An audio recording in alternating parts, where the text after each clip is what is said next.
بہترین اور گہرا سوال ہے یہ. اس بات پر سب کو ضرور غور کرنا چاہیے. بالکل. اور اس کے ساتھ ہی ہمارا آج کا یہ گہرا تجزیہ یہاں ختم ہوتا ہے. ہم کتاب کے آگے کے حصوں اور ان میں چھپے ہوئے نئے تصورات پر اگلے حصے میں اپنی گفتگو جاری رکھیں گے. We will continue the next chapter in the next part. ضرور سنیے گا. پچھلی نشست میں ہم نے میٹا فزکس اور انسانی عقائد کے سفر پر بات کی تھی اور دیکھا تھا کہ کیسے صدیوں سے انسان ان چیزوں کو سمجھنے کی کوشش کر رہا ہے جو آسانی سے نظر نہیں آتی. بالکل. اور وہ ایک بہت ہی دلچسپ سفر تھا. صحیح کہا. تو آج ہم اس کتاب کے اگلے حصے میں داخل ہو رہے ہیں اور سننے والوں کے لیے بتا دوں کہ اس گہرے تجزیے کا آغاز نہ ایک عجیب سے تضادسد سے ہوتا ہے، یعنی ایک کانٹرڈکشن.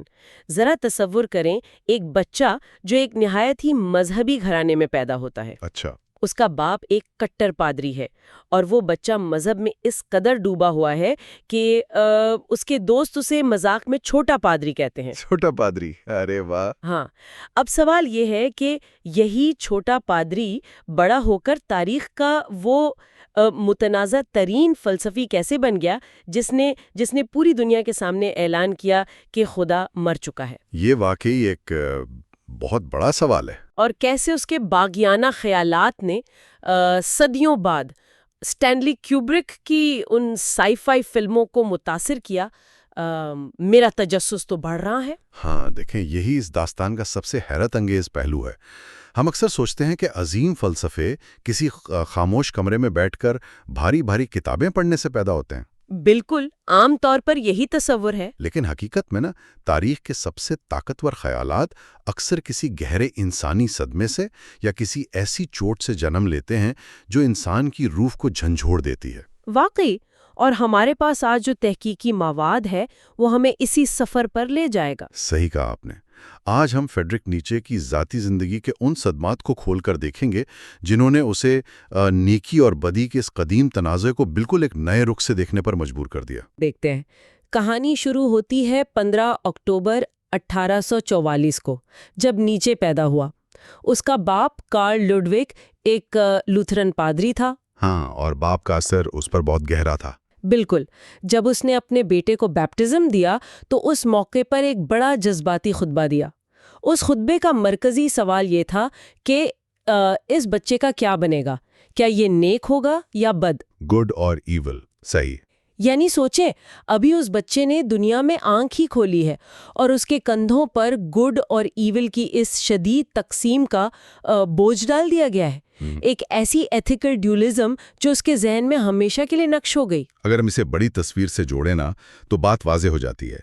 یہ اخلاقی سنویات، یعنی ہر چیز کو سفید اور سیاہ، نیکی اور بدی کے پیمانوں پر پرکھنا، اس کی زندگی کا مرکزی حوالہ بن گئی تھی. یعنی کوئی گرے ایریا نہیں تھا اس کے لیے. نہیں، بالکل نہیں. اس کے باپ نے اسے یہ سکھا دیا تھا کہ دنیا میں کوئی درمیانی راستہ نہیں ہے. یا تو آپ سیدھے راستے پر ہیں یا بھٹک چکے ہیں. لیکن یہاں قسمت نے ایک نہایت بھیانک کھیل کھیلا. کیا ہوا تھا ایگزیکٹلی؟ جب نیچے صرف 4 سال کا تھا، اس کے باپ کو دماغی بیماری ہو گئی اور وہ انتہائی تکلیف دہ حالت میں انتقال کر گیا. اوہ واو، صرف 4 سال کی عمر میں؟ ہاں، اور یہی نہیں، اگلے ہی سال اس کے چھوٹے بھائی کی بھی موت ہو گئی. یہ تو کسی بھی عمارت کے سب سے مضبوط ستون کے اچانک گر جانے جیسی بات ہے. پوری عمارت ہی ہل جاتی ہے ایسے میں. لیکن رکیے، بچپن میں والدین کا سایہ اٹھ جانا کوئی انوکھا واقعہ تو نہیں ہے نا؟ ہاں، وہ تو ہے. تاریخ بھری پڑی ہے ایسی مثالوں سے. وہی نا، تاریخ میں بہت سے بچے یتیم ہوئے ہیں. انہوں نے شدید صدمات برداشت کیے ہیں. ہر کوئی بڑا ہو کر دنیا کے مذہبی عقائد کے خلاف عالمی بغاوت تو نہیں شروع کر دیتا. تو اس سب کا مطلب کیا ہے؟ نیچے کی نفسیات میں ایسی کیا خاص بات تھی؟ یہ بہت ہی اہم سوال ہے. دیکھیں، عام طور پر جب کسی کے ساتھ برا ہوتا ہے تو وہ غمگین ہوتا ہے. لیکن نیچے کا کیس تھوڑا مختلف تھا. اس کا باپ ایک انتہائی نیک، پرہیزگار اور مذہبی شخص تھا. صحیح. تو اس بچے کے ذہن میں یہ سوال پیدا ہوا کہ اگر دنیا ایسی ہی ہے جیسی اس کے باپ نے بیپٹزم کے وقت بتائی تھی جی کہ نیکی کا انجام اچھا اور برائی کا انجام برا ہوتا ہے، تو ایک اتنے نیک انسان کو ایسی بھیانک دماغی بیماری کیوں ہوئی؟ ہاں، مطلب حساب برابر نہیں ہو رہا تھا اس کے دماغ میں. ایگزیکٹلی نفسیات کا ایک اہم اصول ہے کہ جب بچوں کو کسی اچانک اور بے مقصد صدمے کا سامنا کرنا پڑتا ہے تو ان کا ذہن اس بے ترتیبی کو قبول نہیں کر پاتا، وہ خود کو قصوروار ٹھہرانے لگتے ہیں. تو آپ کہہ رہے ہیں کہ نیچ کے اندر ایک شدید احساس جرم پیدا ہو گیا تھا اور اس نے اس ساری تکلیف کی وجہ اس گڈ اور ایول کی تقسیم کو ہی سمجھ لیا. بالکل، جیسے اگر یہ بائنری سسٹم سچ ہے تو اس کے باپ کی موت کسی نہ کسی کا قصور ہے، اور کیونکہ وہ اپنے باپ پر الزام نہیں لگا سکتا تھا اور خدا کے اس تصور پر بھی شروع میں سوال نہیں اٹھا سکتا تھا، اس نے آہستہ آہستہ اس پوری اخلاقی ثانویت سے ہی نفرت کرنا شروع کر دی. یعنی اس ڈھانچے سے ہی بغاوت کر دی. یہ میکینزم واقعی دماغ کو ہلا دینے والا ہے. اس کی پوری جد و جہد اس قید سے آزاد ہونے کی بن گئی، جسے اس نے بعد میں بیونڈ گڈ اینڈ ایول کا نام دیا. وہ دنیا کو ان دو خانوں سے باہر نکل کر دیکھنا چاہتا تھا جو اس کے باپ نے اس پر مسلط کیے تھے. وہ صدمے سے نکلنے کے لیے اس مورل کمپس کو ہی توڑنا چاہتا تھا جس نے اسے یہ درد دیا تھا. لیکن یہ بغاوت راتوں رات تو نہیں ہوئی ہوگی، ہے نا؟ نہیں، بالکل نہیں، اس میں وقت لگا. ہاں، کیونکہ ہمارے سورسز بتاتے ہیں کہ جب وہ تھوڑا بڑا ہوا تو 1857 میں چارلز ڈارون کی کتاب اوریجن آف سپیشیز منظر عام پر آئی، اور اس کتاب نے نیچے کی بچی کچھی مذہبی بنیادوں کو جھنجھوڑ کر رکھ دیا. بالکل صحیح، ڈارون کی کتاب نے بڑا کردار ادا کیا. لیکن میں یہاں سوچ رہی تھی کہ ڈارون کی کتاب تو بائیولوجی کے بارے میں تھی، اس کا ایتھکس اور نیچے کے ٹراما سے کیا ڈائریکٹ کنیکشن بن رہا تھا؟ کنیکشن بالکل ڈائریکٹ تھا. اوریجن آف سپیشیز نے اسے ایک ایسکیپ ہیچ فراہم کیا، ایک باہر نکلنے کا راستہ. ڈارون نے ثابت کیا کہ نیچر میں ارتقاء کا جو عمل ہے وہ بالکل اندھا ہے. یعنی اس کا اخلاق سے کوئی لینا دینا نہیں؟ ایگزیکٹلی نیچر میں نہ کچھ گڈ ہے نہ کچھ ایول ہے، وہاں صرف سروائیول ہے. فطرت کسی کو سزا یا جزا نہیں دیتی. جب نیچے نے یہ پڑھا تو اس کے ذہن میں ایک دھماکہ سا ہوا. اوہ، یعنی اسے جواب مل گیا. ہاں، اگر دنیا فطری قوانین پر بغیر کسی ارادے کے چل رہی ہے تو اس کا مطلب ہے اس کے باپ کی تکلیف دہ موت کسی خدا کی طرف سے آزمائش یا کسی گناہ کی سزا نہیں تھی. وہ بس بائیولوجی تھی، ایک ایکسیڈنٹ تھا. سمجھ آئی. اس بات نے اسے اس احساس جرم سے آزاد کر دیا ہوگا. اگر گڈ اور ایول فطرت کا حصہ ہی نہیں ہے تو اسے اپنے باپ کی بیماری کو کسی اخلاقی پیمانے پر ناپنے کی ضرورت ہی نہیں تھی. یہ تو بہت لبریٹنگ ہوگا اس کے لیے. بالکل صحیح پکڑا آپ نے.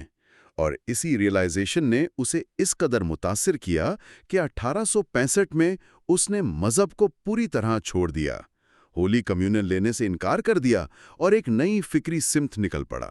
لیکن دنیا کو نیکی اور بدی سے آزاد کرنا اتنا آسان تو نہیں تھا. نہیں، اسے ایک ایسی آواز، ایک ایسی شخصیت کی ضرورت تھی جو اس کے اس خیال کو دنیا تک پہنچا سکے.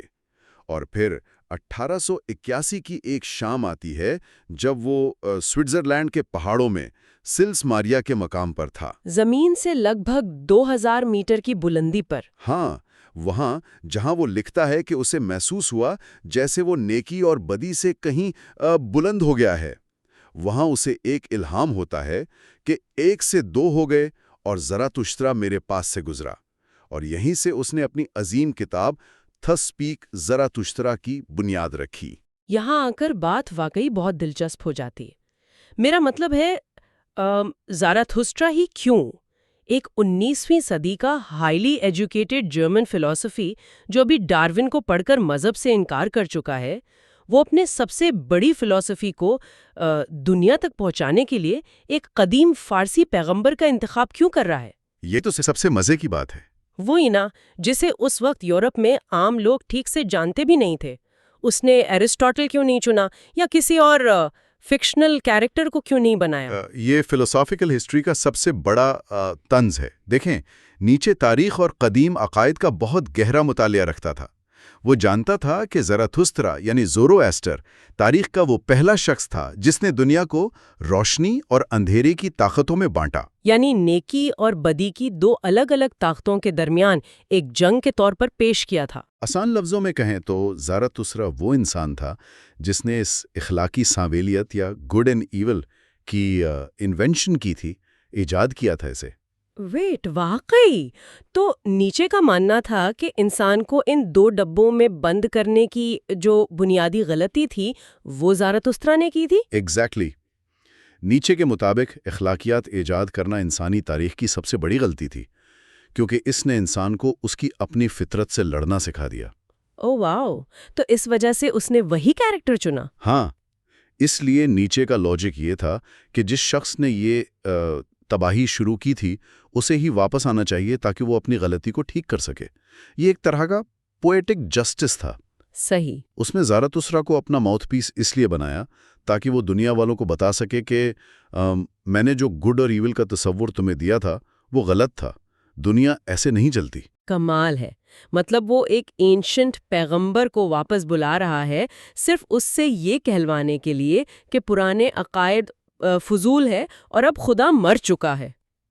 اور ہاں، سننے والوں کے لیے یہ کلیئر کر دوں کہ خدا مر چکا ہے کا مطلب یہ نہیں تھا کہ کسی فزیکل وجود کا قتل ہو گیا ہے۔ نہیں، بالکل نہیں، یہ تو ایک اشارہ تھا۔ ہاں، یہ اشارہ تھا کہ ویسٹرن سوسائٹی کی بنیاد جن مذہبی عقائد پر تھیں وہ اب اس سوسائٹی کا وزن برداشت نہیں کر سکتے۔ ڈارون جیسی ڈسکوریز کے بعد لوگ اب اندھا دھند یقین نہیں کر سکتے تھے، تو اب انسان کو اپنی زندگی کا مقصد خود تخلیق کرنا ہوگا۔ بالکل صحیح وضاحت کی آپ نے۔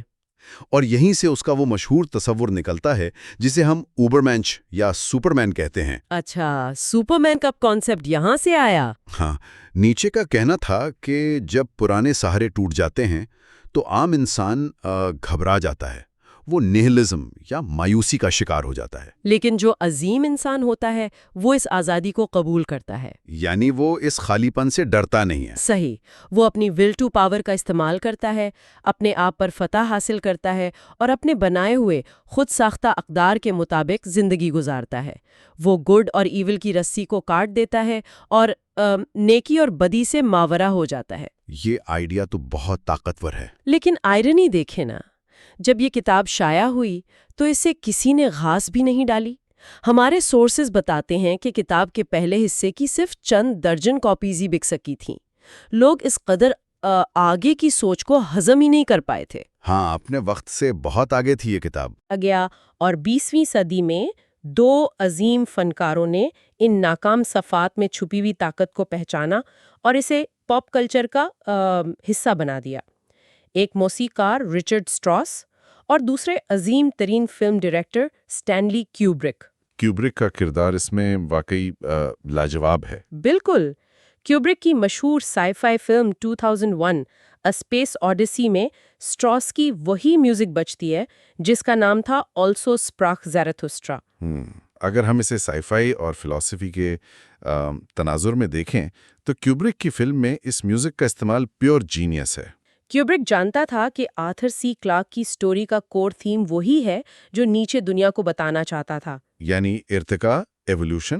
ہاں، کوبرک نے ایک فلم بنانی تھی جو انسانی ارتقاء کے پاسٹ، پریزنٹ اور ایسی فیوچر کی کہانی بتائے جہاں انسان اپنی موجودہ فطرت سے ٹرانسینڈ کر جاتا ہے، بالکل نیچے کے سپرمین کی طرح۔ میں سوچ رہی تھی کہ فلم کے اس آغازی منظر کو اگر ہم سورسز میں دی گئی نیچے کی ایک کوٹ کے ساتھ ملا کر دیکھیں تو سچ میں رونگٹے کھڑے ہو جاتے ہیں۔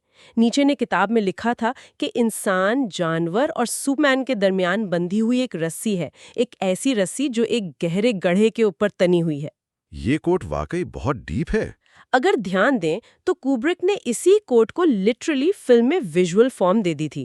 فلم شروع ہوتی ہے ان بندروں سے جو پہلی بار کسی ہڈی کو ہتھیار کے طور پر استعمال کرتے ہیں، وہاں سے وہ رسی پر چلنا شروع کرتے ہیں اور انسان بن جاتے ہیں۔ اور فلم کے اینڈ میں کیا ہوتا ہے؟ فلم کے آخر میں انسان اسپیس اور ٹائم کو کراس کر کے ایک سٹار چائلڈ میں تبدیل ہو جاتا ہے، ایک ایسی مخلوق جو انسانی کمزوریوں سے آگے نکل چکی ہے۔ یہ سپرمین کا بالکل واضح عکس تھا۔ اور سٹراؤس کی موسیقی جب ان مناظر کے بیک گراؤنڈ میں گونجتی ہے تو وہ دراصل ان فلسفی کے صفات کو ایک ایموشنل آواز دے رہی ہوتی ہے۔ یہ اس بات کا ثبوت ہے کہ عظیم خیالات کبھی نہیں مرتے۔ ہاں، وہ بس شکل بدل لیتے ہیں۔ بالکل، ایک زمانے میں وہ کتابوں میں الفاظ کی شکل میں ہوتے ہیں، پھر وہ سمفنیز بن جاتے ہیں، اور پھر وہ سینما کے پردے پر آ کر عام فہم زبان میں دنیا کو اپنا پیغام دیتے ہیں۔ کبرک اور سٹراؤس دونوں نے مل کر نیچے کے اس بچپن کے صدمے کو ایک گلوبل پاپ کلچر فینومینون بنا دیا، اور اس تھیم کا جو جیز ورژن تھا اس نے بعد میں گریمی بھی جیتا ہے نا۔ یہ بتاتا ہے کہ یہ کانسیپٹ کتنا یونیورسلی اپیلنگ تھا۔ آج کی اس پوری بحث میں ہم نے ایک لاجواب سفر طے کیا ہے۔ صحیح کہا، بہت تحقیقی سفر تھا یہ۔ ہم نے دیکھا کہ کیسے ایک چھوٹے بچے کی زندگی میں باپ کی موت سے پیدا ہونے والی افراتفری نے اسے اس نتیجے پر پہنچایا کہ مسئلہ اس کے باپ میں نہیں بلکہ اس مورل کمپس میں ہے جو نیکی اور برائی کے پیمانے طے کرتا ہے، اور کیسے اس نے زیرتھسٹرا کے کردار کو استعمال کرتے ہوئے اس تقسیم کو تباہ کرنے کی کوشش کی۔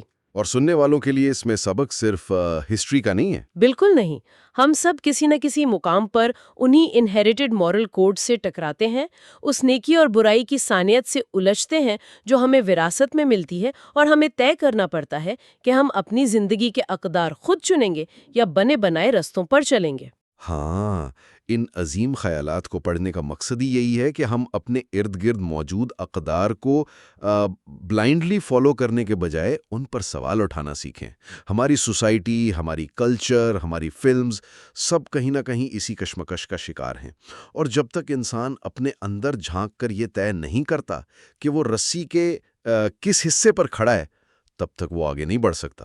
لیکن اس تمام مباحثے کو ختم کرنے سے پہلے میں یہاں ایک ایسی چبھنے والی سوچ چھوڑنا چاہتا ہوں جو غور طلب ہے۔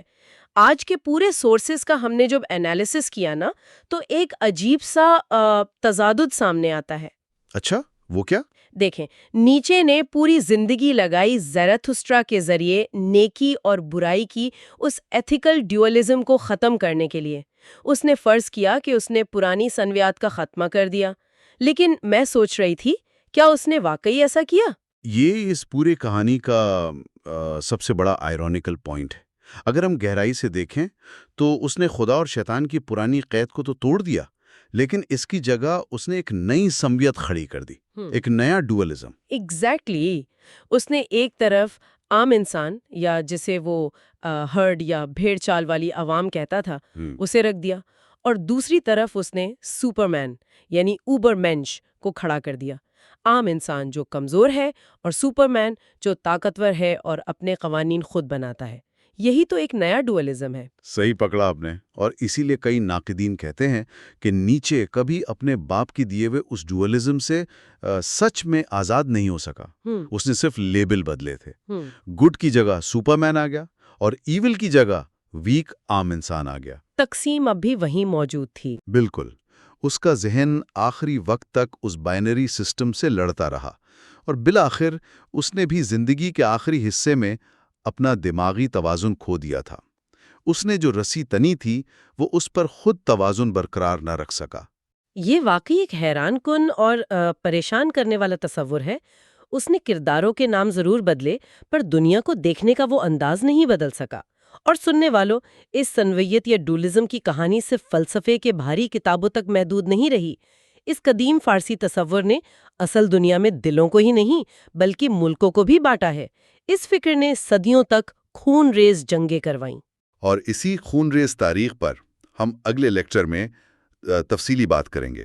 اس کتاب کا اگلا باب، دی گریٹ ہیریسی، اس بات کی تحقیق کرتا ہے کہ کیسے نیکی اور بدی کے اسی خیال نے برسوں بعد فرانس میں تہلکہ مچایا۔ واقعی وہ داستان سننے والی ہوگی۔ ہاں، ہم دیکھیں گے کہ کیسے کیتھارز نامک ایک مذہبی فرقے نے انہی دو متضاد طاقتوں کے عقائد کو شدت سے اپنایا، اور کیسے ان کے اس عقائد کی وجہ سے مونسیگور کے قلعے کا وہ مشہور محاصرہ ہوا، جہاں انہی تصورات کی بھینٹ چڑھ کر سینکڑوں لوگوں کو اپنی جان دینی پڑی۔ وہ داستان اور بھی زیادہ رونگٹے کھڑے کر دینے والی ہے۔ تو آج ہم نے جہاں سے آغاز کیا تھا وہیں آ کر رکے ہیں۔ پرانے عقائد کتنی آسانی سے نیا لباس پہن کر ہماری زندگیوں میں شامل ہو جاتے ہیں، اس کا اندازہ لگانا مشکل ہے۔ نیکی اور برائی کے درمیان یا جانور اور سپرمین کے درمیان کھینچی ہوئی اس رسی پر اپنی زندگی کا توازن برقرار رکھنے کی کوشش ضرور کیجیے گا۔ اگلی نشست میں اس قلعے کے محاصرے اور دی گریٹ ہیریسی کے ساتھ آپ سے پھر ملاقات ہوگی۔ سوچئے ذرا، ایک ایسا مذہب جو روم کی سرحدوں سے نکل کر درمیانی ایشیا اور پھر وہاں سے سیدھا چین کے دلوں تک پھیل جائے، اور اس کے پھیلنے کی وجہ کوئی عام آسمانی صحیفہ یا لمبی چوڑی کتابیں نہ ہوں۔ ہاں، بلکہ ایک گرافک ناول ہو۔ میرا مطلب ہے تصویروں سے بھری ایک کتاب۔ بالکل، تصویروں سے بھری ایک ایسی ویژول کتاب جس نے اس دور کی بڑی بڑی سپر پاورز کو ہلا کر رکھ دیا۔ تو پچھلے لیکچر کے تسلسل کو آگے بڑھاتے ہوئے، جہاں ہم نے قدیم سلطنتوں میں طاقت اور خیالات کے کھیل کو سمجھا تھا، آج ہم ایک نئے باب کا آغاز کر رہے ہیں۔ صحیح، اور اس نشست کا مقصد فراہم کردہ تاریخی حوالوں کا ایک گہرا اور تفصیلی مطالعہ کرنا ہے۔ اور آج کے اس گہرے تجزیے کا مرکزی موضوع 3 صدی عیسوی کی ساسانی سلطنت میں ابھرنے والا ایک زبردست نظریاتی تصادم ہے۔ یہ تصادم 2 انتہائی مختلف شخصیات کے درمیان تھا۔ جی، ایک طرف مانی تھا جو پیشے کے لحاظ سے ایک مصور یعنی پینٹر تھا، اور دوسری طرف کرتیر نامی ایک انتہائی طاقتور اور کٹر مذہبی پیشوا تھا۔ ہمارا آج کا مقصد ان تاریخی حقائق سے یہ سمجھنا ہے کہ کیسے فن، مذہب اور ریاستی طاقت کے اس ملاپ نے دنیا کے ایک بڑے حصے کی تاریخ کو بدل کے رکھ دیا۔ میں بالکل متفق ہوں، اور یہ محض تاریخ نہیں ہے، یہ خیالات اور طاقت کی وہ جنگ ہے جس کے اثرات صدیوں تک محسوس کیے گئے۔ چلیں اس کا تفصیلی جائزہ لیتے ہیں۔ جب ہم کرتیر اور مانی کی بات کرتے ہیں تو یہ دونوں مجھے ایک دوسرے کی بالکل ایکسٹریم ضد لگتے ہیں۔ کرتیر کی طاقت کا اعلیٰ ترین ثبوت ہمیں نقش رستم کی پہاڑی تراشوں پر ملتا ہے نا؟ ہاں، نقش رستم دیکھیں، وہاں پہاڑوں کو تراش کر ساسانی بادشاہوں کی فتوحات کے عظیم و شان مجسمے بنائے گئے ہیں۔ لیکن ان شاہی تصویروں میں ایک بہت حیران کن چیز ہے۔ وہ کیا؟ بادشاہ شاپور اول کے ٹھیک پیچھے صرف ایک غیر شاہی شخص کی تصویر کندہ کی گئی ہے، اور یہ کرتیر ہے۔ وہ بے ریش ہے، اس نے زرتشتی پادریوں کی مخصوص ٹوپی پہنی ہوئی ہے، اور اس کی انگلی ایک نصیحت آمیز انداز میں آگے کی طرف اٹھی ہوئی ہے۔ اوکے، میں اسے ٹھیک سے سمجھنا چاہتی ہوں۔ ایک عام پادری کو شاہی فتوحات کے منظر میں بادشاہ کے پیچھے جگہ مل گئی۔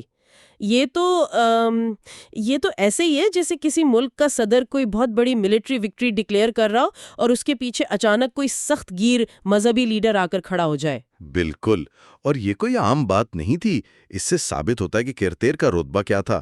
وہ مبادن مبد بن چکا تھا، یعنی پادریوں کا پادری۔ اچھا، تو اس نے اس طاقت کا کیا کیا؟ اس نے زرتشتی مذہب کو ایک کٹر آرتھوڈاکسی میں بدل دیا۔ اس سے پہلے وہاں مختلف عقائد کو کچھ حد تک آزادی تھی، لیکن کرتیر نے ایک قسم کی تھنک پولیس قائم کر دی تھی۔ یعنی کسی دوسرے عقیدے کی کوئی گنجائش نہیں چھوڑی؟ بالکل نہیں۔ اس کا مقصد صرف مذہب کی تبلیغ نہیں تھا، بلکہ جو بھی ریاستی عقائد سے انحراف کرے اسے چن چن کر سزا دینا تھا۔ اور ٹھیک اسی ماحول میں مانی کی انٹری ہوتی ہے۔ اور مانی کوئی عام آدمی نہیں تھا۔ میں نے نوٹس میں دیکھا کہ اس کا دعویٰ تھا کہ اسے ایک خدائی جڑواں یا ڈیوائن ٹوین سے پیغامات ملتے ہیں۔ یہ خدائی جڑواں کا تصور کیا تھا؟ مانی کا دعویٰ تھا کہ اس پر ایک ایسی روحانی ہستی ظاہر ہوئی جسے اس نے اپنا روحانی جڑواں بھائی کہا۔ اس کے مطابق یہ اس کا اپنا ہی ایک اعلیٰ روحانی حصہ تھا جو اسے کائنات کے عظیم راز بتاتا تھا۔ تو اس کا ماننا تھا کہ وہ پچھلے پیغمبروں کا کوئی تسلسل ہے۔ ہاں، اس کا ماننا تھا کہ اس کا پیغام پچھلے تمام پیغمبروں جیسے بدھ، یسوع اور زرتشت کی تعلیمات کا ایک مکمل اور ختمی ورژن ہے۔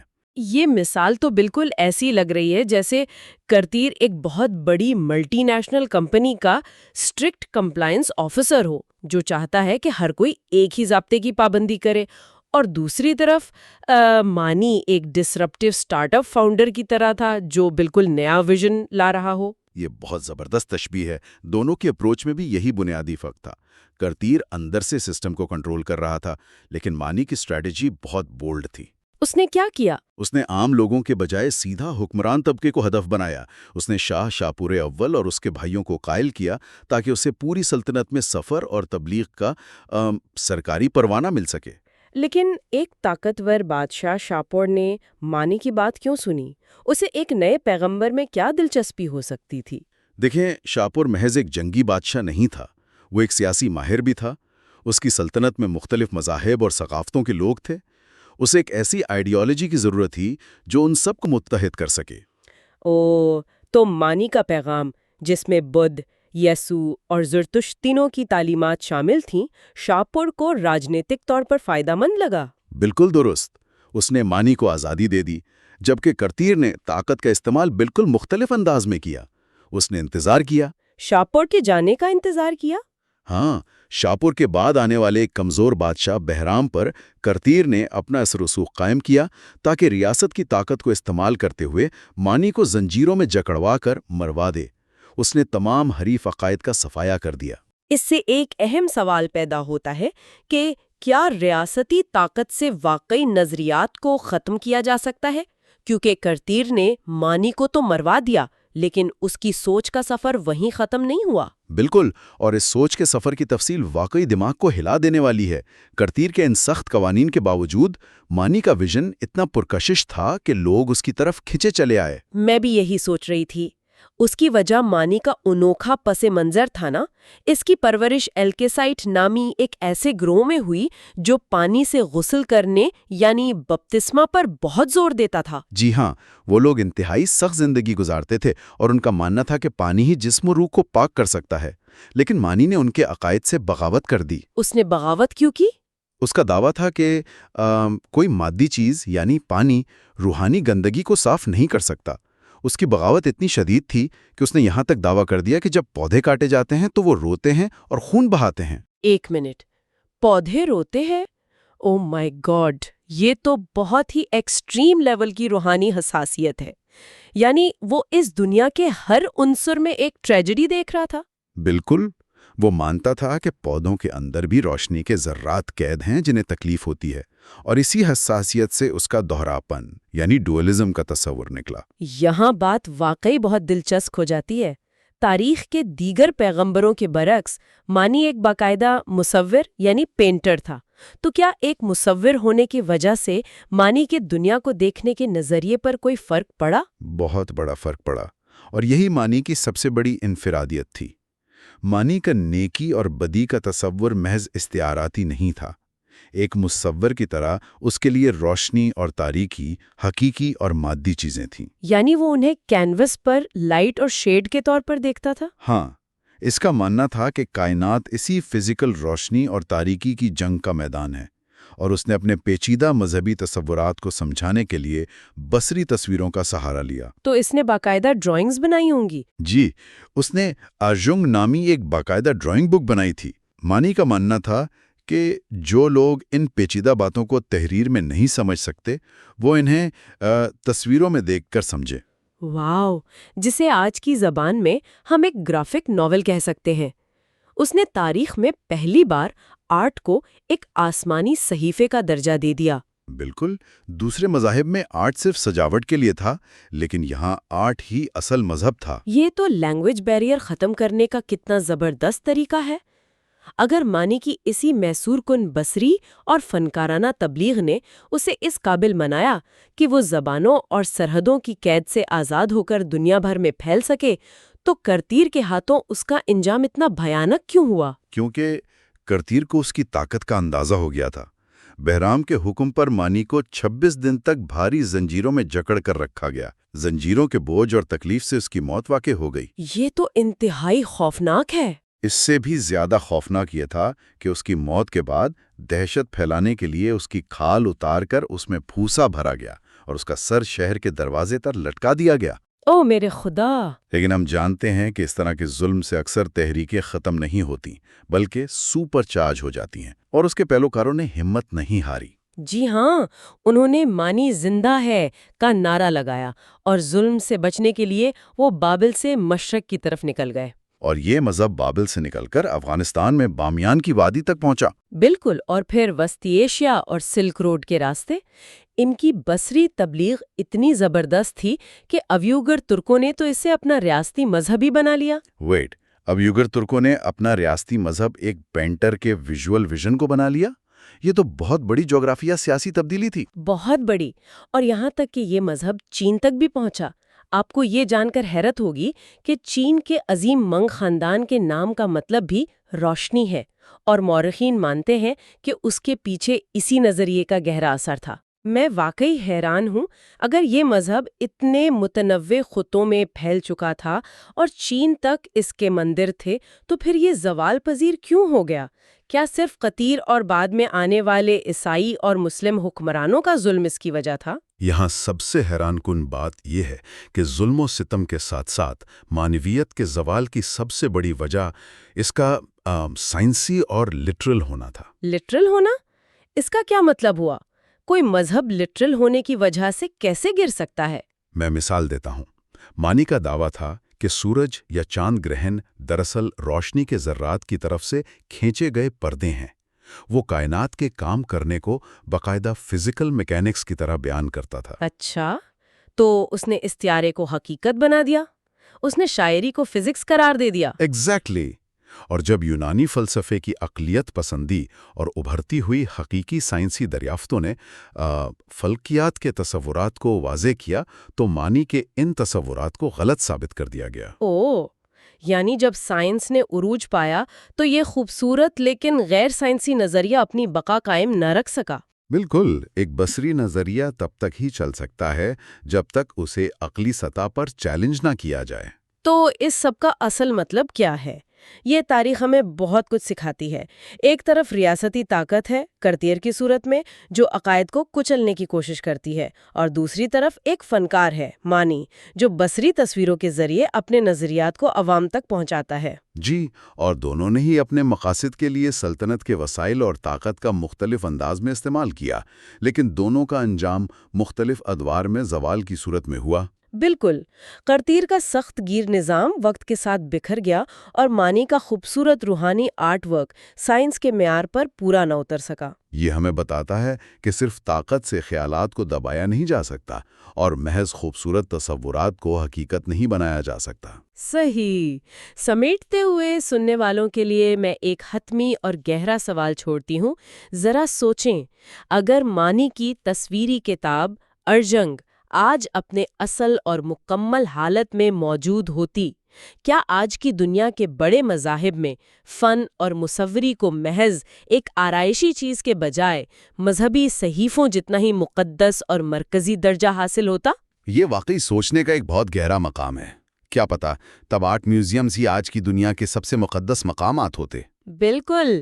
آج کے باب کا یہ تفصیلی سفر یہیں ختم ہوتا ہے۔ اگلے لیکچر میں ہم ایک نئے باب پر بات کریں گے جس میں کسی اور دلچسپ تاریخی راز سے پردہ اٹھایا جائے گا، جیسے رومی فوجیوں کے کیمپس میں پنپنے والے متھرا کے اسرار۔ تب تک کے لیے اپنے ارد گرد کی تاریخ اور خیالات پر غور کرتے رہیے۔ آج ہم جس تصور پر بات کرنے والے ہیں نا، مطلب جسے ہم دنیا کا خاتمہ یا قیامت کہتے ہیں، ہاں بالکل، تو یہ ہمیشہ سے انسانی عقیدے کا حصہ نہیں تھا۔ در حقیقت آج ہم جن ذرائع کا مطالعہ کر رہے ہیں وہ ایک انتہائی حیران کن نظریہ پیش کرتے ہیں، اور وہ نظریہ یہ ہے کہ اس کائناتی اختتام کی پیدائش ممکنہ طور پر ایک ہی رات میں ہوئی تھی۔ بالکل، وہ رات جب سکندر اعظم نے دنیا کے سب سے شاندار شہر کو جلا کر راکھ کر دیا تھا۔ اب پچھلے لیکچر میں ہم نے قدیم سلطنتوں کے عروج کی شاندار داستانوں پر بات کی تھی، یاد ہے؟ ہم نے دیکھا تھا کہ تہذیبوں نے زمین پر اپنا تسلط کیسے قائم کیا۔ صحیح، وہ ایک عروج کا دور تھا۔ ہاں، لیکن آج ہمارے ذرائع ہمیں تاریخ کے ایک ایسے موڑ پر لے آئے ہیں جہاں وہ عظیم الشان سلطنتیں مکمل تباہی کے دہانے پر کھڑی ہیں، یعنی زوال کا بالکل آخری کنارہ۔ بالکل۔ تو آج کے اس سیشن کا مشن ان تاریخی حوالوں اور تجزیاتی نوٹس کی چھان بین کرنا ہے جو ہمیں بتاتے ہیں کہ کس طرح بے پناہ تباہی اور صدمے نے تاریخ کا رخ موڑا، اور ایسے نئے مذہبی تصورات کو جنم دیا جنہوں نے انسانی شعور کو بدل دیا۔ ٹھیک ہے، آئیے اس کا جائزہ لیتے ہیں۔ اور میں سمجھتا ہوں کہ یہ تاریخ کو دیکھنے کا ایک بہت ہی طاقتور زاویہ ہے۔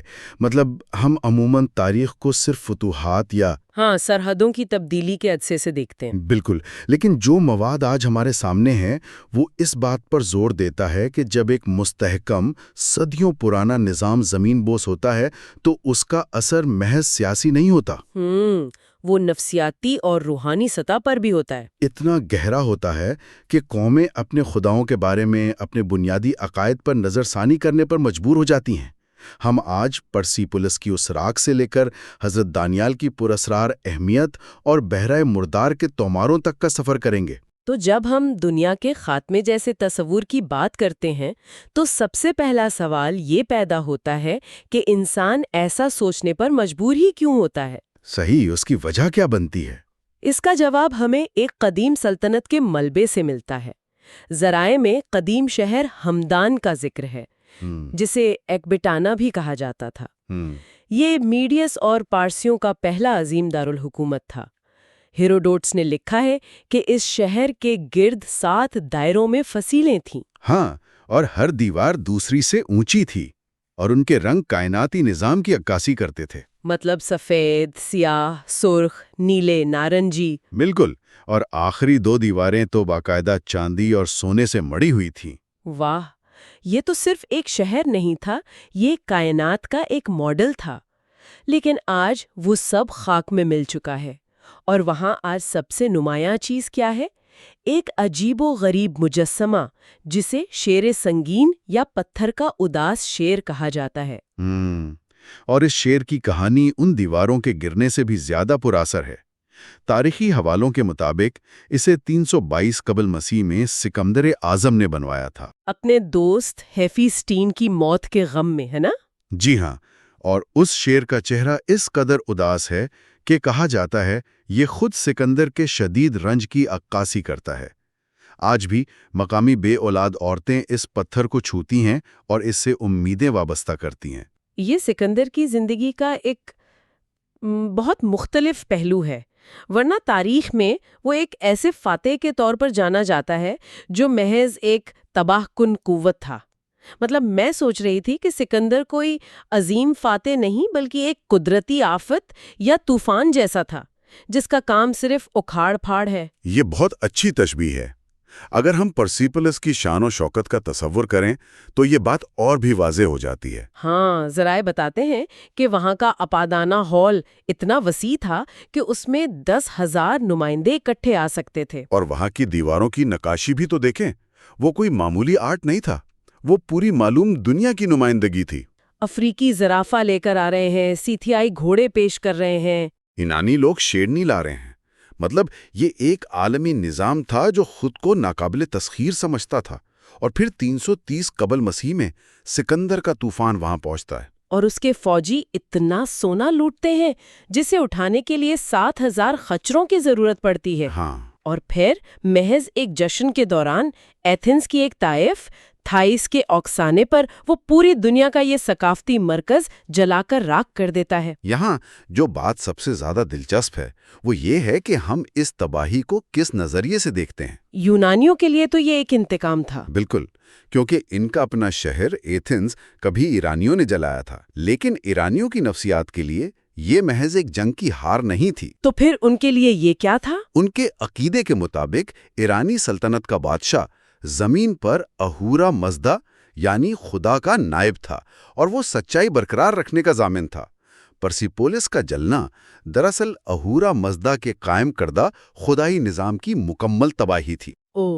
مطلب جب وہ مقدس نظام جسے وہ کائنات کا مرکز مانتے تھے راکھ کا ڈھیر بن گیا تو اس نے ایک گہرا وجودی بحران پیدا کر دیا ہوگا۔ بالکل، وہ سوچنے پر مجبور ہو گئے کہ اگر خدا کا نظام تباہ ہو سکتا ہے تو پھر سچائی کا کیا بنے گا؟ یہ تو ایک ناقابل تصور نفسیاتی صدمہ ہوگا جب آپ کے عقیدے کی بنیاد ہی یہ ہو اور کوئی غیر ملکی آ کر اس نظام کو جلا دے تو قوم کو اپنا ذہنی توازن برقرار رکھنے کے لیے کسی بالکل نئے نظریے کی ضرورت پڑی ہوگی۔ اور اسی شدید صدمے نے ایرانیوں کو اپنے قدیم پیغمبر زرتشت کی تعلیمات کے ایک خاص پہلو پر غور کرنے پر مجبور کر دیا۔ وقت کا تصور؟ ہاں، زرتشت نے تاریخ کے بارے میں جو تصور پیش کیا تھا وہ اس وقت کی دنیا میں بالکل انوکھا تھا۔ بابل یا ہندوستان کی قدیم تہذیبوں کا ماننا تھا کہ وقت دائروں میں گھومتا ہے۔ موسموں کی طرح؟ جی، عروج و زوال بار بار آتے ہیں، لیکن زرتشت نے سکھایا کہ تاریخ ایک خط مستقیم میں چلتی ہے اور اس کا ایک حتمی اختتام ہے۔ انہوں نے بتایا کہ اچھائی اور برائی کی ایک آخری جنگ ہوگی۔ یعنی باقاعدہ وقت کا اختتام۔ اور اس جنگ کا نتیجہ کیا نکلنا تھا؟ زرتشتی عقیدے کے مطابق اس جنگ کے اختتام پر ایک خدائی نجات دہندہ نمودار ہوگا جسے ساوشیانت کہا گیا۔ وہ برائی کو ہمیشہ کے لیے ختم کر دے گا اور دنیا کو پاکیزگی پر بحال کر دے گا۔ اسے فراشو کریتی کہا گیا۔ اچھا، جس میں مردوں کا قبروں سے جی اٹھنا بھی شامل تھا؟ بالکل۔ تو ایرانیوں نے سکندر کی لائی ہوئی تباہی کو محض شکست ماننے کے بجائے اسے اس آخری کائناتی جنگ کا پہلا مرحلہ سمجھ لیا۔ اس طرح انہوں نے خود کو ٹوٹنے سے بچا لیا۔ یہاں بات واقعی بہت دلچسپ ہو جاتی ہے، کیونکہ اگر ہم اسی دور میں ابتدائی یہودی تصورات کو دیکھیں نا، تو ان کا نظریہ اس زرتشتی اختتام سے بالکل ہی مختلف تھا۔ وہ کیسے؟ پرانے عہد نامے کے عبرانی پیغمبروں جیسے یسایہ اور حزقیل کی پیشگوئیاں خالصتاً دنیاوی تھیں۔ ان کا مسیحا کوئی مافوق الفطرت ہستی نہیں تھا جو آسمان سے اترے۔ تو وہ ایک سیاسی بادشاہ تھا؟ بالکل، ایک ایسا بادشاہ جو اسرائیل کے دشمنوں کو شکست دے کر یروشلم میں ایک دنیاوی بادشاہت قائم کرے۔ ان کے ہاں کائنات کے مکمل خاتمے کا کوئی تصور سرے سے تھا ہی نہیں۔ یہ ایک بہت اہم تضاد ہے، ایک طرف مکمل تجدید اور دوسری طرف زمینی غلبہ، لیکن تاریخ نے ان دونوں کو ایک ہی کشتی میں سوار کر دیا۔ ہاں، کیونکہ سکندر کے بعد دونوں ہی یونانی ثقافت کے زیر تسلط آ گئے۔ جی، دونوں ایک ہی جبر کا شکار تھے۔ یہ حیران کن ہے، ایک طرف کائنات کا خاتمہ اور دوسری طرف دنیاوی بادشاہت۔ یہ دونوں متضاد خیالات آخر آپس میں جڑ کیسے گئے؟ کیا اس کے پیچھے کوئی خاص مقام ہے؟ ذرائع میں شوش کے مقام پر حضرت دانیال کے مقبرے کا ذکر بڑی توجہ طلب ہے۔ ہاں، وہ گنبد جس کی شکل دیودار کے شنکھ جیسی ہے۔ بالکل، یا کسی پیچیدہ پگڑی جیسی، اور وہ گنبد بالکل ان ٹوپیوں جیسا ہے جو پرسی پولس کی دیواروں پر غیر ملکی وفود نے پہن رکھی تھیں۔ کیا یہی وہ مقام ہے جہاں یہ عقائد ملے؟ ایک یہودی پیغمبر کو ایرانی اسلامی روایت میں اتنا اعلیٰ مقام کیوں حاصل ہے؟ ذرائع واضح کرتے ہیں کہ حضرت دانیال کا ذکر نہ تو قرآن میں ہے اور نہ ہی احادیث میں۔ لیکن پھر بھی شوش میں ان کا مقبرہ زیارت کا مقام ہے۔ جی، مقبرے کی دیواروں پر لگے پوسٹرز اور وہاں کا ماحول اسے مزید پیچیدہ بنا دیتا ہے۔ تو دانیال ہی کیوں؟ کیا اس لیے کہ ان کا تعلق بابل کی جلاوطنی کے دور سے تھا، جب یہودی اور ایرانی ثقافتیں ٹکرا رہی تھیں، یا کوئی اور صدمہ ہے؟ یہ ایک شاندار مفروضہ ہے۔ دانیال وہ علامتی نقطہ ہیں جہاں موسیٰ اور زرتشت کی روایات آپس میں ملتی ہیں۔ اسے سمجھنے کے لیے ہمیں کتاب دانیال کا پس منظر دیکھنا ہوگا، جو 167 قبل مسیح میں لکھی گئی۔ ہاں، اور یہ یہودی تاریخ کا ایک انتہائی تاریک دور تھا۔ انتائکوس ایپیفینس کا دور، سکندر کی سلطنت کے شامی حصے کا حکمران، جس نے رومن سفیر سے ذلیل ہونے کے بعد اپنا سارا غصہ یہودیوں پر اتارا۔ اس نے یروشلم کے ہیکل کو ناپاک کیا، وہاں زیوس کا مجسمہ نصب کر دیا۔ جسے ذرائع میں تباہی کی مکروہات کہا گیا ہے۔ بالکل، اور مذہب پر پابندی لگا دی، ختنہ کرنے والوں کو بچوں سمیت قتل کر دیا۔ یہ تو ان کے وجود کو مٹانے کی سازش تھی۔ اور عین اس جبر کے وقت میں کتاب دانیال لکھی گئی۔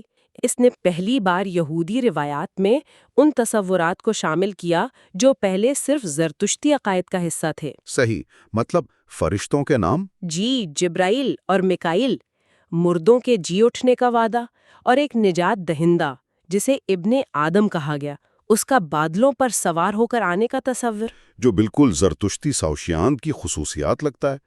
یہ تو عقائد کا مکمل انضمام تھا۔ یہودیوں کو جو دنیاوی بادشاہت کی امید تھی، وہ جب کچلتی ہوئی دکھائی دی تو انہوں نے آسمانوں سے مدد مانگنا شروع کر دی۔ بالکل۔ لیکن رکیے، یہیں سے مکابیوں کی بغاوت بھی تو شروع ہوئی تھی نا؟ متتیا اور اس کے بیٹوں نے گوریلا جنگ لڑی اور آزادی حاصل کر لی۔ تو کیا سیاسی جیت کے بعد وہ پرانے نظریے پر واپس نہیں آئے؟ یہ تاریخ کی بڑی ٹریجڈی ہے۔ مکابیوں نے ریاست تو قائم کر لی، لیکن وہ بہت جلد اندر سے کھوکھلی ہو گئیں۔ وہ حکمران بھی بالکل یونانی طرز کے ظالم بادشاہ بن گئے۔ ذرائع میں سکندر جانیس کا ایک واقعہ درج ہے۔ اس نے اپنی ہی قوم کے 800 باغی یہودیوں کو مصلوب کر دیا اور ان کی آنکھوں کے سامنے ان کے بیوی بچوں کے گلے کاٹ دیے گئے۔ اف، یہ تو ہولناک ہے۔ غیروں کا ظلم تو سمجھ آتا ہے، لیکن اپنوں کا جبر انسان کو توڑ دیتا ہے۔ اس موقع پر تو وہ پرانی پیشگوئیاں ریت کا محل ثابت ہوئی ہوں گی۔ بالکل، اور اسی شدید اندرونی مایوسی نے اس نئے ایرانی نظریے کے لیے راستہ ہموار کر دیا۔ وہ یہ سوچنے پر مجبور ہو گئے کہ یہ دنیاوی نظام ہی ناپاک ہو چکا ہے۔ اور اس نے ایک ایسی تحریک کو جنم دیا جو واقعی دنیا کے خاتمے کا انتظار کر رہی تھی، مطلب بحیرہ مردار کے تومار اور کمران کا فرقہ۔ ہاں، ان کی دریافت کی کہانی تو کمال کی ہے۔ ایک بدوی لڑکا دی ولف اپنی بکری تلاش کرتے ہوئے غار میں پتھر پھینکتا ہے اور تومار دریافت ہوتے ہیں۔ حالانکہ ذرائع کہتے ہیں کہ دریافت کی اصل تفصیلات آج بھی پراسرار ہیں۔ وہ دریافت کیسے ہوئی؟ اس سے زیادہ اہم وہ دستاویزات ہیں۔ یہ لوگ ہیکل کی اشرافیہ سے اتنا تنگ آ چکے تھے کہ بحریہ مردار کے ویرانے میں الگ دنیا بسا لی، اور ان کے عقائد پر زرتشتی اثرات بہت گہرے تھے۔ تو اس سب کا کیا مطلب ہے؟ مطلب آج کے تناظر میں ان کی کیا اہمیت بنتی ہے؟ اگر ہم بڑی تصویر دیکھیں تو ان توماروں میں روشنی اور تاریکی کے بیٹوں کی جنگ کا خاکہ ملتا ہے۔ ان کا ماننا تھا کہ کائنات کو دو متضاد روحوں کے تحت پیدا کیا گیا ہے۔ بالکل ایرانی اہورا مزدا اور برائی کے مجسمے دروغ کے تصور کی طرح۔ جی ہاں، اور انہوں نے ہیکل کا قمری کیلنڈر بھی چھوڑ دیا تھا اور ایرانیوں کا شمسی کیلنڈر اپنا لیا تھا۔ مطلب وہ پرانے نظام سے مکمل کٹ چکے تھے۔ اور انہوں نے 1000 سالہ سنہری دور کا بھی ذکر کیا ہے جہاں لوگ بوڑھے نہیں ہوں گے۔ یہ سب زرتشت کے فراشوکیریتی کی بازگشت ہے، اور وہ یہ سب مستقبل بعید میں نہیں بلکہ اپنے ہی دور میں توقع کر رہے تھے۔ اور یہی وہ مقام ہے جہاں یہ قدیم عقائد مل کر ایک فکری طوفان بناتے ہیں۔ یہ وہ روحانی ماحول تھا جس نے عیسائیت کے تیزی سے پھیلنے کے لیے زمین ہموار کر دی۔ ہاں، ایک ایسا معاشرہ جو پہلے ہی دنیا کے خاتمے کا انتظار کر رہا ہو، اس کے لیے نیا پیغام قبول کرنا آسان ہو جاتا ہے۔ یہ بات واقعی سوچنے پر مجبور کرتی ہے کہ ہمارے عقائد کسی خلا میں پیدا نہیں ہوتے۔ جنگیں، تباہیاں یہ نظریات تراشتی ہیں۔ بالکل، سکندر نے جو تباہی مچائی اس سے پیدا ہونے والی امید ہیلنسٹک دور کے جبر میں یہودیوں کا عقیدہ بلی۔ اور حضرت دانیال جیسی شخصیات نے وہ پل بنایا جس سے یہ افکار دوسری تہذیب تک منتقل ہوئے۔ ان تبدیلیوں کی جڑیں اتنی گہری ہو چکی تھی کہ جب بھی نظام ناکام ہوتا، لوگ مافوق الفطرت حل کی طرف دیکھتے۔ انہیں یہ ماننے میں سکون ملا کہ یہ دنیاوی نظام تاریکی کے قبضے میں ہے اور اصل فتح آسمانوں سے نازل ہوگی۔ صحیح۔ تو ہم اپنے اس مطالعے کے اختتام کی طرف بڑھ رہے ہیں، اور میں یہاں ایک حتمی اور قدر فکر انگیز پہلو چھوڑنا چاہتی ہوں۔ جی بتائیں۔ 70 عیسوی میں جب رومیوں نے یروشلم کو مکمل طور پر تباہ کر دیا، اور پھر دوسری صدی میں ربی عقیبہ کی حمایت یافتہ بار کوخبا کی بغاوت بھی ناکام ہو گئی، جس میں لاکھوں لوگ مارے گئے۔ بالکل۔ تو اس کے بعد کیا ہوا؟ ذرائع بتاتے ہیں کہ روایتی یہودیت نے آخرکار تاریخ کے اختتام اور ان مافوق الفطرت امیدوں کو ترک کر دیا۔ انہوں نے زرتشتی دو طاقتوں کے نظریے کو مسترد کر دیا۔ روایتی یہودیت نے شعوری کوشش کی، لیکن، اور یہ ایک بہت بڑا لیکن ہے، اس وقت تک بہت دیر ہو چکی تھی۔ واقعی؟ ہاں، جنت اور دوزخ کے نقشے، فرشتوں کی فوجیں، موت کے بعد کی زندگی کا تصور، یہ سب عیسائیت اور بعد ازاں اسلام میں ہمیشہ کے لیے سرایت کر چکے تھے۔ وہ بیج جو پرسی پولس کی راکھ میں بوئے گئے تھے اب درخت بن چکے تھے۔ واہ! تو ہم گھوم کر وہیں آ جاتے ہیں جہاں سے شروعات کی تھی۔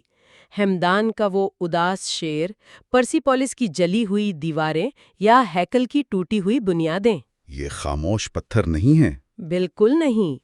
ان کی تباہی کے صدموں نے انسانی ذہن کو اس قدر بدلا کہ ہمارے آج کے جدید تصورات، جنت، فرشتے، یہ سب انہی کھنڈرات کی پیداوار ہیں۔ شہروں کی تباہی نے محض عمارتیں نہیں گرائیں، انہوں نے ہمارے سوچنے کے انداز کو دوبارہ تعمیر کیا۔ یہ تاریخ کا وہ موڑ تھا جہاں سے شعور کا نیا راستہ نکلا۔ بالکل صحیح کہا۔ تو ہمارے اگلے لیکچر میں ہم ان ذرائع کا جائزہ لیں گے جو ہمیں بتائیں گے کہ اس تباہی سے نکلنے والے یہ نئے عقائد اگلی صدیوں میں کیسے پروان چڑھے اور انہوں نے آنے والے زمانوں کی سلطنتوں کو کیسے شکل دی۔ آج کے اس تفصیلی جائزے میں ہمارے ساتھ اس سفر پر نکلنے کا شکریہ۔ سوچتے رہیے کیونکہ تاریخ کے یہ کھنڈرات ہمیشہ کچھ نہ کچھ کہہ رہے ہوتے ہیں۔ تصور کیجئے کہ ایک طاقتور بادشاہ کسی کو ایک شاندار شاہی دعوت پر بلاتا ہے۔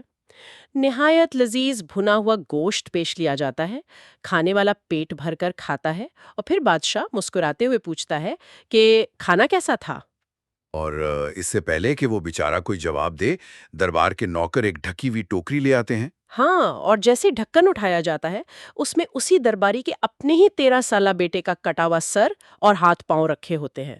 صحیح، یعنی یہ کسی آج کل کی ہارر فلم کا سین نہیں لگتا، بلکہ مشہور یونانی مورخ ہیروڈوٹس کی لکھی ہوئی تاریخ کے مطابق یہ وہ خوفناک قیمت تھی جو قدیم فارس کے ایک درباری جس کا نام ہرپاگس تھا اسے چکانی پڑی۔ صرف اپنا ایک کام ادھورا چھوڑنے پر، ہے نا؟ بالکل، اور اس کا جرم کیا تھا؟ اس نے ایک معصوم نومولود بچے کو اپنے ہاتھوں سے قتل کرنے سے انکار کر دیا تھا۔ اور وہ معصوم بچہ کوئی عام بچہ نہیں تھا، بلکہ تاریخ کی سب سے بڑی اور حیرت انگیز سلطنت کا بانی یعنی سائرس دی گریٹ یا سائرس اعظم تھا۔ ایگزیکٹلی۔ تو آج ہم اس تاریخی سفر کے بالکل حتمی اور اختتامی حصے پر آ گئے ہیں۔ ہمارا یہ تفصیلی جائزہ ایک ایسے شاندار سفر کا کلائمیکس ہے جو قدیم فارس کی ایکیمینid سلطنت کے عروج کی داستان سناتا ہے۔ اس آخری حصے میں ہمارے سامنے کچھ بہت ہی گہرے سوالات ہیں۔ دیکھیں، ہم اس میں یہ دیکھیں گے کہ کیسے اس سلطنت کو دو بالکل مختلف اور بظاہر متضاد حکمرانوں نے کھڑا کیا۔ ایک طرف سائرس کی نرمی اور لچک تھی اور دوسری طرف اس کے بعد آنے والے بادشاہ ڈیریس یعنی دارا، اس کی آہنی گرفت تھی۔ یہ دونوں ایک دوسرے کے بالکل اپوزٹ کھڑے نظر آتے ہیں۔ اور اصل میں یہی اس اختتامی حصے کی سب سے بڑی کشش ہے۔ دیکھیں، ہم ہمیشہ یہ تو پڑھتے ہیں کہ سلطنتیں جنگوں سے بنتی ہیں، لیکن یہاں ہم اس میکینزم کو سمجھیں گے کہ سلطنتیں دراصل چلتی کیسے ہیں۔ صحیح۔ یہ وہ مقام ہے جہاں ہم آثار قدیمہ کے ٹھوس ثبوتوں کو سامنے رکھیں گے، جیسے پسارگڈائی کا مقبرہ ہو گیا یا پہاڑوں پر کندہ بہستون کی چٹان۔ ہم دیکھیں گے کہ کیسے ان دونوں حکمرانوں کی پالیسیز نے دنیا کی پہلی کثیر المذہبی اور کثیر القومی سلطنت کو مدت تک قائم رکھا۔ ٹھیک ہے، آئیے اس کی تہیں کھولتے ہیں اور شروعات اسی لرزخیز کہانی سے کرتے ہیں جو میں نے ابھی سنائی۔ جب ہم سائرس جیسے عظیم فاتح کی بات کرتے ہیں تو ہمیں اس کے گرد بنی گئی دیومالائی کہانیوں اور حقیقت کے درمیان یعنی ایک لکیر کھینچنی پڑتی ہے۔ بالکل۔ یہ ہیروڈوٹس کی کہانی تو مجھے کسی سپر ہیرو کی اوریجن سٹوری جیسی لگتی ہے۔ مطلب ایک بادشاہ کو خواب آتا ہے، وہ ڈر جاتا ہے اور بچے کو مروانے کا حکم دے دیتا ہے۔ یہ سب کیا تھا؟ دیکھیں، یہ دراصل طاقت اور تقدیر کو جوڑنے کا ایک کلاسک قدیم طریقہ تھا۔ ہیروڈوٹس بیان کرتا ہے کہ سائرس کے نانا جو میڈز کے بادشاہ ایسٹیجیز تھے، انہوں نے خوفناک خواب دیکھا تھا۔ اچھا، کیا خواب تھا وہ؟ خواب یہ تھا کہ ان کی بیٹی مینڈانے کے جسم سے ایک بیل یعنی ایک پودے کی شاخ نکلتی ہے اور وہ اتنی بڑی ہو جاتی ہے کہ پوری دنیا پر چھا جاتی ہے۔ تو جب دربار کے نجومیوں سے پوچھا گیا تو انہوں نے اس کی تعبیر یہ بتائی کہ آپ کی بیٹی کا بیٹا ایک دن پوری دنیا پر حکومت کرے گا اور آپ کا تخت الٹ دے گا۔ اوہ واو! اور ظاہر ہے اقتدار کی ہوس میں کوئی بھی بادشاہ یہ خطرہ مول نہیں لینا چاہے گا، تو وہ اس بچے کو مارنے کا حکم دے دیتا ہے۔ بالکل، اور یہیں ہارپیجس کا کردار آتا ہے۔ بادشاہ ہارپیجس کو حکم دیتا ہے کہ اس بچے کو ختم کر دو، لیکن ہارپیجس اس شاہی خون کو اپنے ہاتھوں سے بہانے کی ہمت نہیں کر پاتا۔ وہ چھپکے سے اس بچے کو ایک غریب چرواہے کے حوالے کر دیتا ہے کہ اسے جنگل میں چھوڑ آئے۔ صحیح۔ لیکن کمال کی بات یہ ہے کہ اسی دن اس چرواہے کے ہاں ایک مردہ بچہ پیدا ہوتا ہے۔ تو وہ کیا کرتا ہے؟ وہ چرواہا بادشاہ کے بچے کو اپنا لیتا ہے اور اپنے مردہ بچے کو شاہی لباس پہنا کر ہارپیجس کو ثبوت کے طور پہ پیش کر دیتا ہے۔ ایک منٹ، واقعی یہ تو بالکل ویسا ہی ہے جیسے ہم آج کی فلموں میں دیکھتے ہیں۔ پھر کیا ہوتا ہے؟ مطلب کیا بادشاہ کو کبھی سچ پتہ چلتا ہے؟ ہاں بالکل چلتا ہے۔ جب سائرس تقریباً 10 سال کا ہوتا ہے تو وہ گاؤں کے بچوں کے ساتھ ایک کھیل کے دوران خود کو بادشاہ چن لیتا ہے اور ایک امیر درباری کے بچے کو حکم نہ ماننے پر کورے لگواتا ہے۔ اچھا، ہاں، تو بات بادشاہ تک پہنچتی ہے۔ وہ بچے کو طلب کرتا ہے اور اس کا چہرہ اور تیور دیکھ کر اسے شک ہو جاتا ہے۔ وہ چرواہے پر دباؤ ڈالتا ہے تو سچ سامنے آ جاتا ہے اور پھر وہ ہارپاگس سے وہ وحشت ناک انتقام لیتا ہے جس کا ذکر آپ نے شروع میں کیا۔ باپ رے! لیکن ہرپاگس کچھ بولتا نہیں ہے؟ نہیں، ہارپاگوس چپ رہتا ہے۔ وہ اپنا بدلہ تب لیتا ہے جب سالوں بعد سائرس جوان ہو کر بغاوت کرتا ہے اور ہارپاگوس عین میدان جنگ میں بادشاہ کی فوج سمیت سائرس سے جا ملتا ہے۔ صحیح۔ یہ کہانی سن کر نا مجھے ایک بہت بنیادی الجھن ہو رہی ہے، کیا واقعی یہ سب سچ تھا؟ کی درندگی اور دوسری طرف بچے کا اس طرح کرشماتی طور پر بچ جانا، کیا یہ محض ایک پولیٹیکل پروپیگنڈا نہیں لگتا؟ کیونکہ دیکھیں، اگر آپ نے کسی کا تخت چھینا ہے تو عوام کو یہ یقین دلانا بہت ضروری ہوتا ہے کہ یہ سب تقدیر کا لکھا تھا، یعنی دیوتاؤں کی مرضی تھی۔ آپ نے بالکل درست نشاندہی کی۔ یہاں جو بات سب سے حیران کن ہے وہ یہ ہے کہ ان دیومالائی کہانیوں کا مقصد ہی یہی ہوتا تھا کہ ایک نئے حکمران کو دیوتاؤں کا منظور نظر ثابت کیا جا سکے۔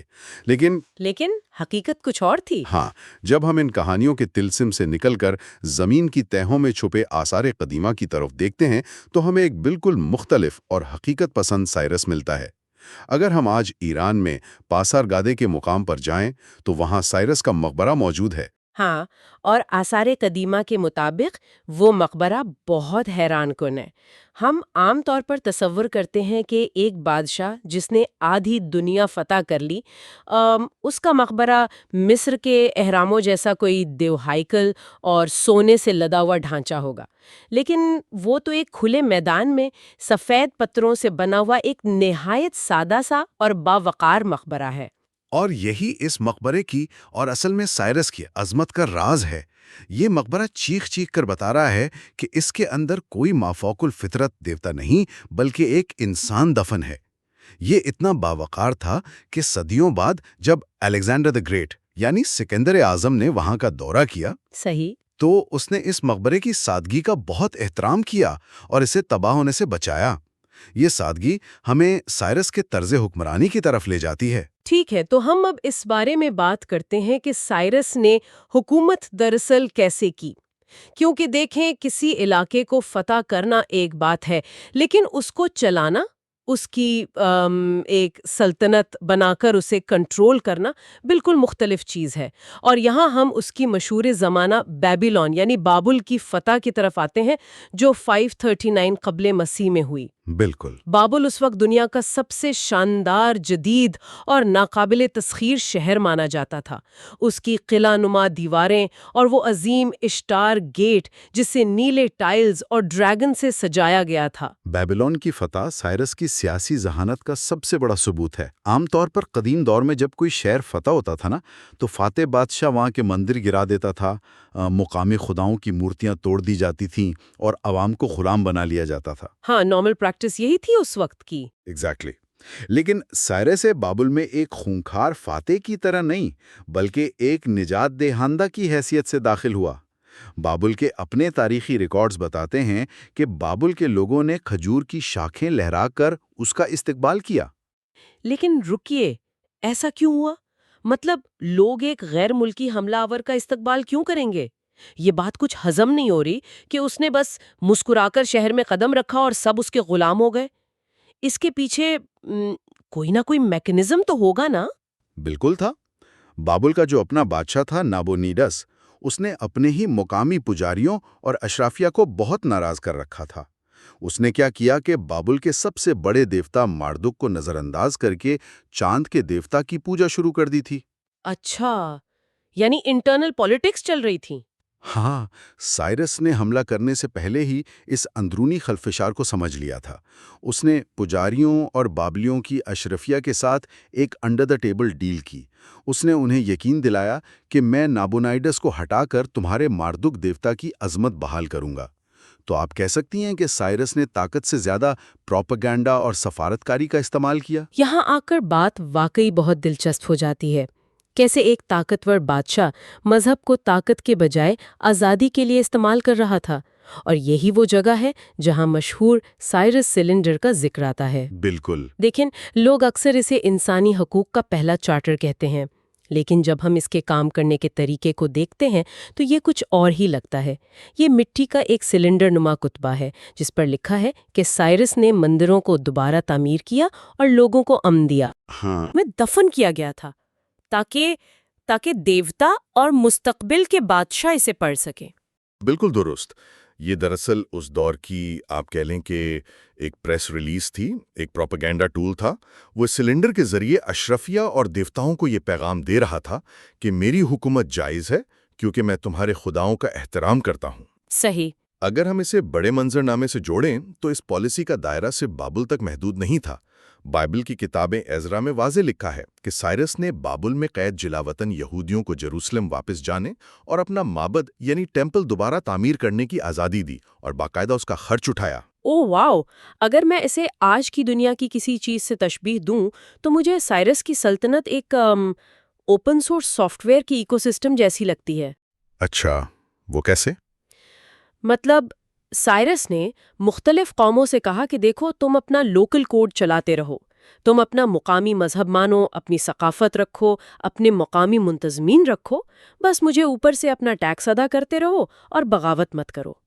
اور کمال کی بات یہ ہے کہ مفتوحہ بادشاہوں تک کو اس نے نہیں مارا بلکہ انہیں اپنے دربار میں مشیر بنا لیا. یہ اوپن سورس کی تشبیہ بہت شاندار ہے.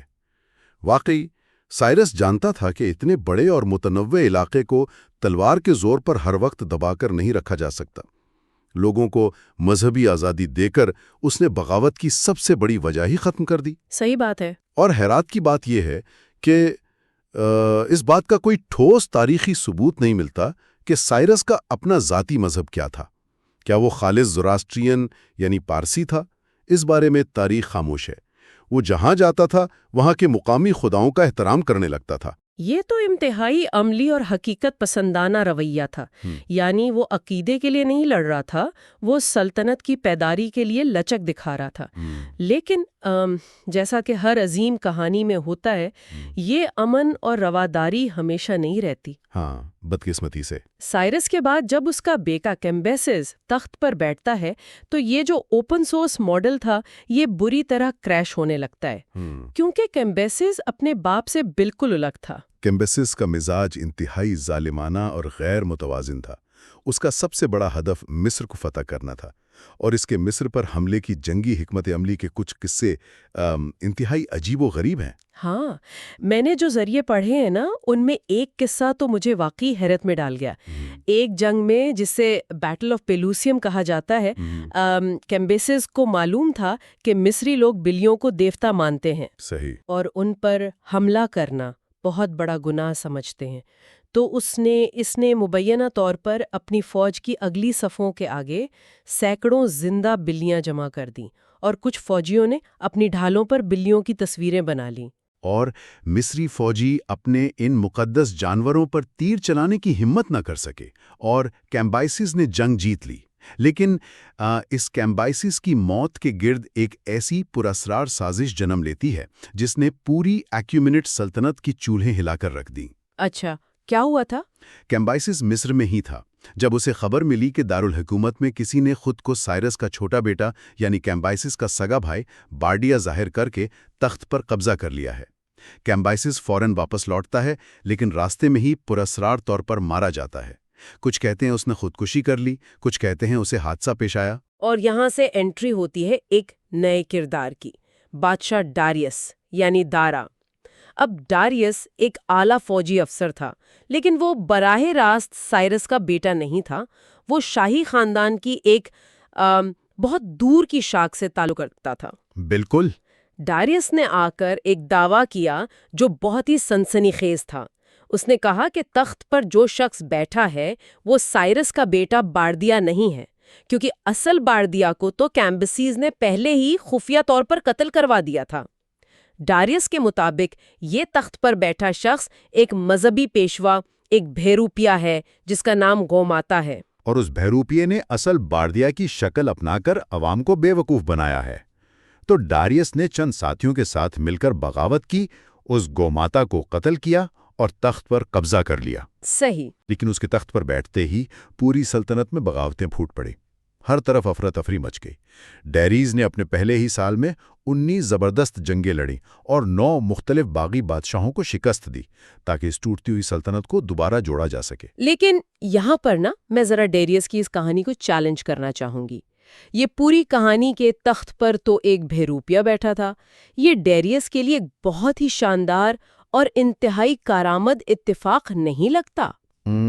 آپ کا اشارہ کس طرف ہے؟ میرا مطلب ہے آپ شاہی خاندان کی ایک دور کی شاخ سے ہیں، آپ تخت ہتھیا لیتے ہیں، اصل وارث کو مار دیتے ہیں اور پھر عوام کو چپ کرانے کے لیے یہ کہانی گھر لیتے ہیں کہ جسے میں نے مارا وہ تو اصل وارث تھا ہی نہیں، وہ تو ایک جھوٹا انسان تھا۔ کیا یہ ممکن نہیں کہ ڈیریس نے بغاوت کو جائز قرار دینے کے لیے تاریخ کا سب سے بڑا پولیٹیکل جھوٹ بولا ہو؟ آپ کا یہ شک بالکل جائز ہے، اور اس سے ایک بہت اہم سوال پیدا ہوتا ہے، اور جدید تاریخ دان بھی یہی سوال اٹھاتے ہیں، کیونکہ داریوس نے اس بات کو یقینی بنانے کے لیے کہ لوگ اس کی کہانی پر یقین کریں، تاریخ کا ایک انوکھا قدم اٹھایا۔ کیا قدم اٹھایا اس نے؟ اس نے مغربی ایران کے پہاڑوں میں زمین سے تقریباً 300 فٹ کی بلندی پر ایک عمودی چٹان پر یہ پوری کہانی کندہ کروا دی، جسے ہم بہستن کی چٹان یا بہستن انسکرپشن کہتے ہیں۔ اس نے وہاں مختلف زبانوں میں بار بار لکھوایا کہ میں سچا ہوں، اور وہ شخص ایک جھوٹا بہروپیہ تھا۔ اور اس نے اس چٹان کے ساتھ جو کیا وہ دراصل دریوس کی ذہنیت کو ظاہر کرتا ہے۔ جب وہ پوری تحریر کندہ ہو گئی اور وہ وشال مجسمے تراشے گئے تو دریوس نے وہ سیڑھیاں اور وہ راستہ ہی کاٹ کے گرا دیا جہاں کھڑے ہو کر مزدوروں نے اسے بنایا تھا، تاکہ کوئی وہاں تک نہ پہنچ سکے۔ ایگزیکٹلی، تاکہ کوئی بھی انسان کبھی اس چٹان تک نہ پہنچ سکے، اسے مٹا نہ سکے اور نہ ہی اسے قریب سے پڑھ سکے۔ یہ آج کے دور کے کسی ایسے بڑے بل بورڈ کی طرح ہے جس پر کوئی مستقل پیغام لکھ دیا جائے اور پھر اس تک پہنچنے کا راستہ ختم کر دیا جائے تاکہ کوئی اس پیغام کو چیلنج ہی نہ کر سکے۔ اور اسی لیے تاریخ دان کہتے ہیں کہ جب کوئی حکمران پتھر پر خودوا کر قسمیں کھا رہا ہو تو یقیناً دال میں کچھ کالا ہے۔ لیکن ڈاریس صرف بغاوتوں کو کچل کر نہیں رکا، اسے اندازہ ہو گیا تھا کہ سائرس کا وہ جو اوپن سورس والا نرمی کا ماڈل تھا اب اس سلطنت کو اکٹھا نہیں رکھ سکتا۔ صحیح۔ تو اس نے سلطنت کے ڈی این اے میں ایک بہت بڑی تبدیلی کی۔ ہاں، اور ڈیریس کا ماڈل سائرس کے ماڈل سے بالکل مختلف تھا۔ اگر ہم وہی انالوجی دوبارہ یوز کریں تو اگر سائرس کا ماڈل اوپن سورس تھا تو ڈیریس نے پوری سلطنت کو ایک سینٹرلائز کلاؤڈ سرور پر شفٹ کر دیا۔ زبردست تشبیہ ہے۔ اس نے پوری سلطنت کو سخت انتظامی صوبوں جنہیں سیٹریپس کہا جاتا تھا ان میں بانٹا، ایک نیا ٹیکس کا نظام بنایا اور ایک شاہی سڑک تعمیر کی جو ہزاروں میل لمبی تھی۔ اس کا مقصد یہ تھا کہ اس کا حکم دنوں کے اندر پوری سلطنت میں پہنچ سکے۔ لیکن سب سے بڑی تبدیلی مذہبی اور نظریاتی تھی۔ دیکھیں، سائرس جہاں جاتا تھا وہ مقامی دیوتاؤں کے آگے سر جھکاتا تھا۔ داریوس نے اس پالیسی کو بالکل ختم کر دیا۔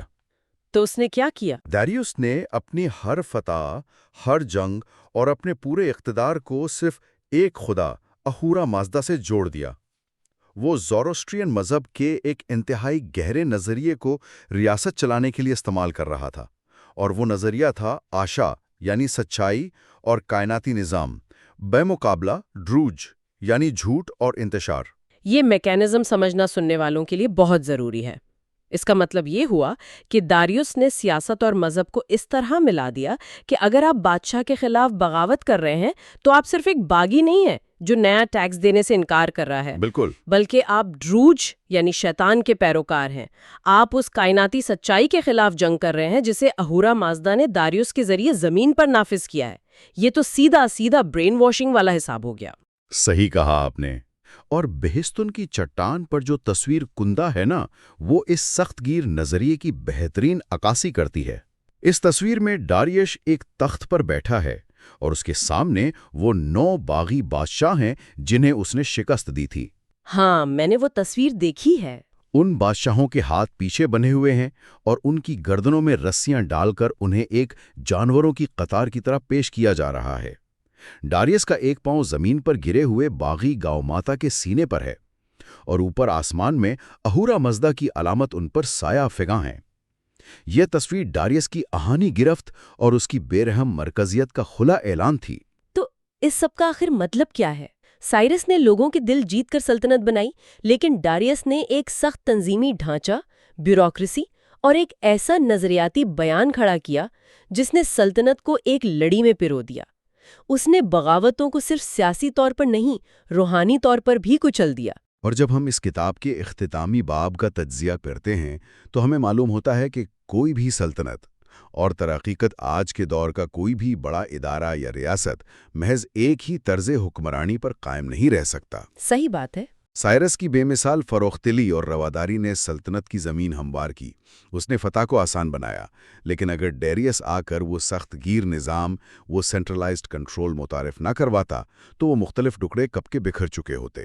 سائرس نے سلطنت تعمیر کی، لیکن ڈیریس نے اسے محفوظ کیا اور اسے وہ استحکام بخشا جس کی بدولت یہ مزید 200 سال تک دنیا کی سپر پاور بنی رہی۔ یعنی ہم کہہ سکتے ہیں کہ رواداری ایک بہترین ہتھیار ہے لوگوں کو جوڑنے کے لیے، لیکن ایک سخت نظریاتی مرکزیت ضروری ہے اسے بکھرنے سے بچانے کے لیے۔ بالکل، یہی اس کتاب کا نچوڑ ہے۔ میں اس تفصیلی تجزیے کا اختتام واپس اسی بہستون کی چٹان کی طرف جا کر کرنا چاہوں گی۔ دیکھیں، ڈاریوس نے 300 فٹ بلندی پر اپنا سچ خدا کندہ کیا تھا اور سیڑھیاں گرا دی تھیں۔ ہاں، اس کا نتیجہ کیا نکلا؟ نتیجہ یہ نکلا کہ 2500 سال تک نیچے سے گزرنے والے قافلوں، بادشاہوں اور تاجروں کو سمجھ ہی نہیں آیا کہ اس پر کیا لکھا ہے۔ وہ بس اسے ایک پراسرار معمہ سمجھتے رہے، یہاں تک کہ 1835 میں ہنری راولنسن نام کے ایک برطانوی افسر نے اپنی جان کی بازی لگا کر رسیاں باندھ کر روزانہ ان خطرناک چٹانوں پر لٹک کر اس تحریر کی نقل اتاری اور اسے ڈی کوڈ کیا، اور تب دنیا کو داریوس کا وہ پیغام ملا۔ واقعی یہ ایک حیرت انگیز واقعہ ہے۔ اور جب میں اس بارے میں سوچتی ہوں تو مجھے حیرت ہوتی ہے کہ آج کے دور میں بھی ہماری اپنی دنیا اور معاشرے میں کتنے ہی ایسے سچ پتھروں پر کندہ ہوں گے، کتنے ہی ایسے پیغامات جو بالکل ہماری آنکھوں کے سامنے موجود ہیں، جو شاید کسی نے تاریخ کے کسی موڑ پر محفوظ کر دیے تھے، لیکن ہم انہیں تب تک نہیں پڑھ سکتے جب تک ہم تھوڑی سی زحمت نہ کریں یا جب تک کوئی مستقبل کا انسان آ کر انہیں ڈی کوڈ نہ کر دے۔ تاریخ کبھی ختم نہیں ہوتی، وہ مرتی نہیں ہے، وہ بس وہیں کھڑی ہمارے پڑھے جانے کا انتظار کرتی ہے۔